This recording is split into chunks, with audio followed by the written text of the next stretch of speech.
Original audio drama from the Questers Theatre. Radio Refuge by David Erdos. Part 1.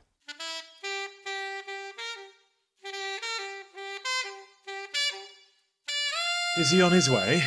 He'll be here. He always comes when I tell him. God, if only John would. It's our birthday. Do you always have to be so damn... Sexy? I was going to say sharp. John. I'll tell you why. It's that jazz. And the fact that you're drunk already. It's the expectation. It's my fault. I asked Jim to fetch it as part of his... What? His reindeer round? Christ. You know, Christmas really is getting tough when even Sainsbury's suffers. Hang on. Let me stall that jazz so I can try to give this a proper sense of occasion. Look, there you go. Bid him in. Coming! Hello, handsome. Hello. Can you do the door for us? Yeah, sure. At last. Brandy, Jim. Or a gin. Here. Brandy, John, thanks. This isn't much of a surprise as Joe wrapped it and got it. Well, it's more for John, but we'll share it. Oh, I think that's really touching. Twins share so much anyway. All right, Jim? Cock a hoop. Yeah, but how's work? How's the lorry? Well, what can I say? Christmas run-up. Joe, is this what I think it is? Well, that depends on whether or not you unwrap it. It's not Dad's old... It is, yeah. Jim! Was it in your loft? I'd say lost. What is it? Oh my God, yes it is. Where did you find it, Joe? Did you have it fixed? It wasn't broken, or not that I could see anyway. I just gave it a rub down. After me. Oh, sorry. Or do you mean just like a lamp, Joe? A lassin? More assassin. Shut up, Jim. John, I just thought I'd allow you the honours. Which reminds me, I should actually be getting back. People waiting. Well, thanks for dropping by, Liddle's lever. Or should I say Waitrose waster? Well, as long as I'm not Asda's arse. Although I could be Sainsbury's saint. Possibly. I'll be late, Joe. Smells a bit. Jim? Oh, it's an old radio. Radio heirloom, that's right. It wasn't in my loft, or Mum's, or even Dad's for that matter. In fact, it was in someone else's entirely. Our godfather. Who? Not Robert. Richard. I can't even remember his name. Richard Green. That's the curse of godfathers, I think. It often is, in name only. Some close family friend you lose track of. Except, of course, when it matters. And I suppose this year mattered, and that he came up trumps, so to speak. I'm surprised he's alive. Oh, he's alive, and living in Greece of all places. He'd heard Dad died.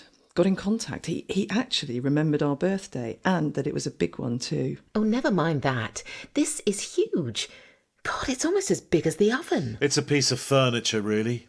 Do you remember, Joe? We could ride it or mow the bloody lawn with it. Look! A blast from the past. Which you could probably fit inside. Shall we play it? It won't play jazz, though. I doubt it. Though we might get a snatch of dinosaur rock. Oh, turn it on.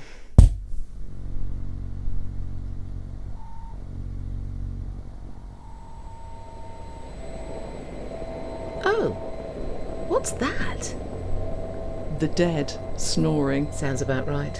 What this is the past as a soundtrack. This is the sound of a lost frequency waking up.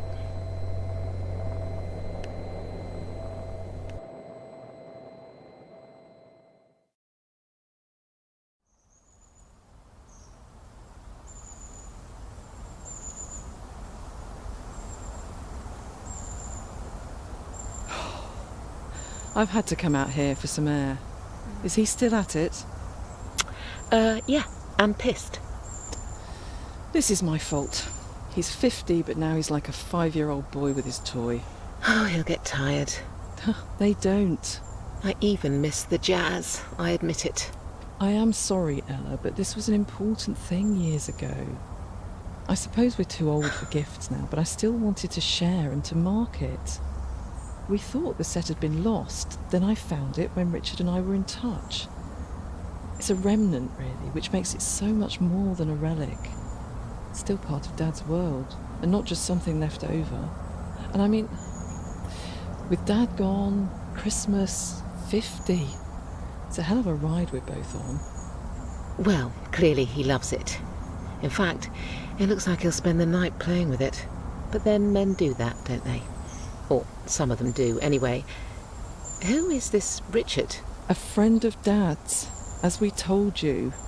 He knew Dad was dying, but was too frail to leave where he was. We've kept in touch through the years. Once he was very generous to me. Oh, what did he do?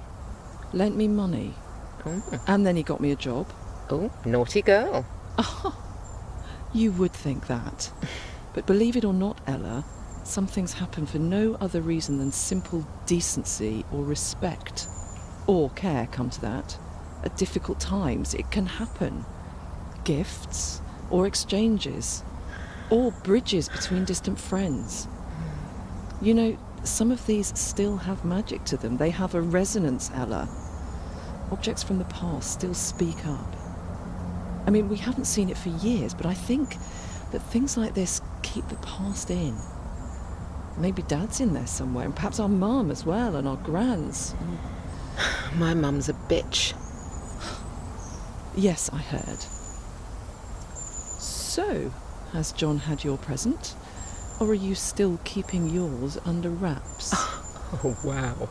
And where was that from? Nowhere, I'm just looking out for my brother. Yeah, well, I'd say that depends where you're looking and who you're then looking at. Men do fade with age. I just thought you should know. They get gentler. Or, if rejected, more brutish and a lot more like awkward boys. It's a circle, I think, rather than a cycle. I mean, I could never work out why young boys always run at birds. Do girls do it? But of course, then the penny dropped. They fear beauty. But then, men always fear beauty, because beauty, of course, terrifies. Yeah, well, I'll try and remember that. Good. The radio was a gesture. I'm sorry if it proves a pain. Men need comfort. I think it must be why they drink or play football. Yeah, or find other toys. Oh, Christ. Good night.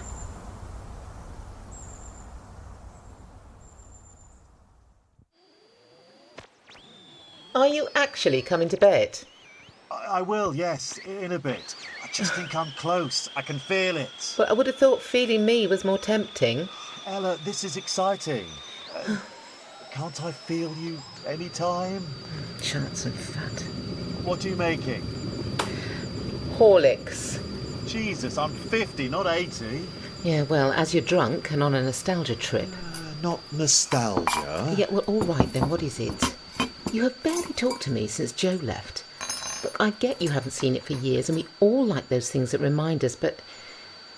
God, it's not going to work, John. It will do. I thought I'd leave it on all night. You bloody won't. It'll warm up, you'll see. And you'll hear it too, Els, I promise. Yeah, well, that's what I'm bothered about. But something like this, love, is magic. The analogue world is like the cosmos. It's got air and ghosts in it, and all of life's frequency. And besides, you can't make stars digital. Anything real remains open. That's the appeal. Sounds like radio's made you gaga. Listen, radio is real. HD hurts. And besides, my dad loved this thing. It was the only thing he'd still had when he first came to this country. It was all that was left. It was special. It was like some sort of lesson in care on its own. God, it weighs a ton. He was 18. He'd have coped. He walked around London for months, learning the streets and the language, and then I suppose at night he'd have used it to listen to get to know all the shows, the goons, Round the Horn, and all that stuff that came later. From invading forces and Nazis to Eccles and Crun. That's insane. A proper machine of the past, or with the past, kept inside it. Just like a magic lamp. This is real, though. I'd say it's more rubbish. Look, if you leave it and come to bed now, we could hug. That's where we are then, are we? Pity FM, my new station. Okay. Pity's perfect. And I'll take what I can get at my age. I'd still like to leave it on, though. All right, John. But low. And only because it's your birthday. And Christmas, sort of. Oh, blimey. A touch of tolerance. Thank you. What else do I get? Make a wish.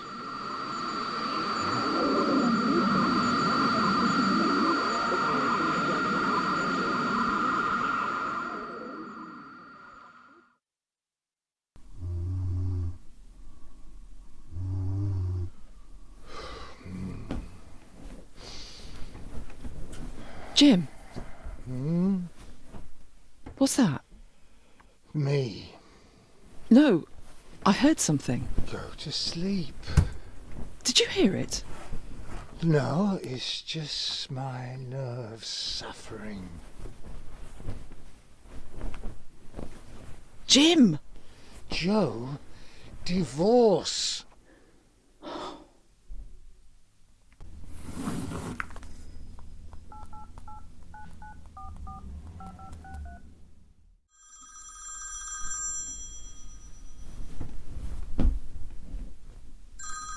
Joe? Did I wake you? No, I think I'm finally sober. And up.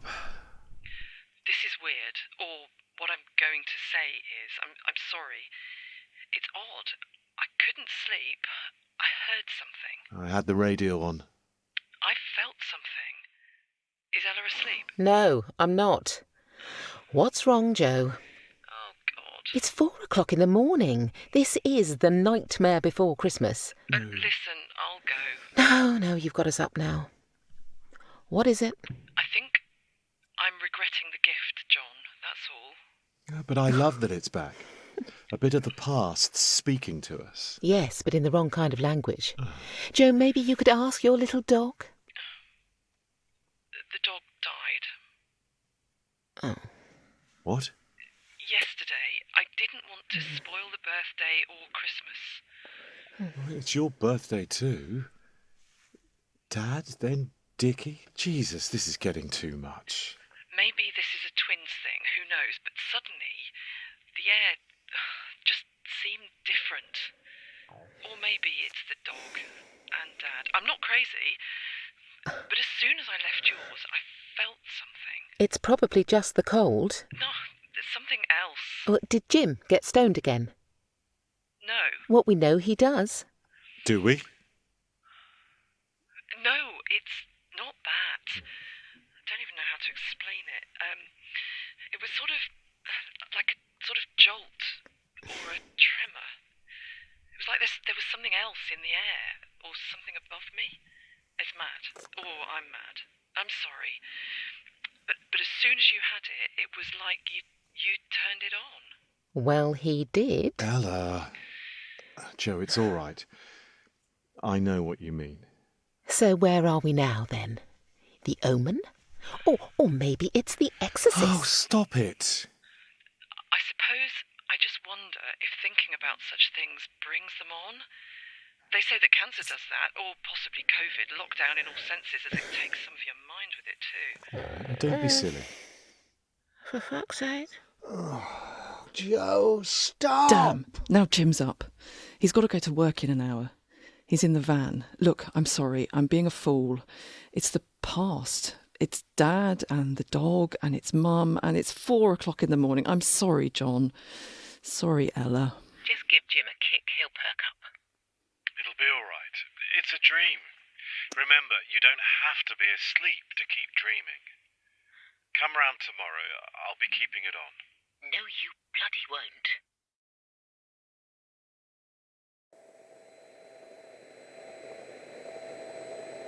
can't believe you've done this. It's just an experiment. You are a moron. This pretty much breaks the biscuit. It really does. I can't sleep. I'll turn it off. Just go through and bloody well sleep with your static, and I'll be out when she gets here tomorrow, and shut the bloody door. Out? The sales. Why? What do we need? Saving. Oh. Can you get Netflix on it? On what? Your oven, your lawnmower, because I want a different kind of life and not this. Ella. Just go. This thing is meaningful to me. To Joe and me. Don't be jealous. Jealous? You prat. Do piss off. Jealous, Christ.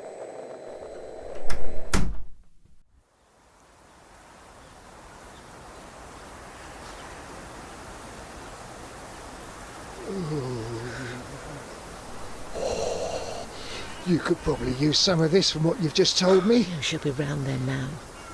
They're both at it. She thinks you're on the job. Lead the way. Later. Oh, they're mad. It's why I went for this walk. Now, I'll drive you. No, I'm already round the bend. Which makes you athletic. And I like that in a girl.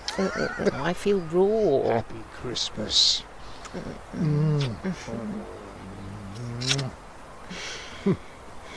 Do you think we've both become cold and deadly? Oh, well, I'm certainly getting stiff in this churchyard.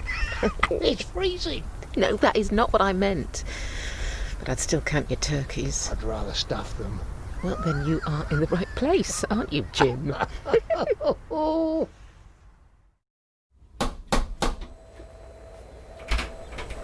Are you all right? She stormed out. Something's wrong. Something's happened. Suddenly, I seem to appall her. I don't know what I've done. Jim's the same.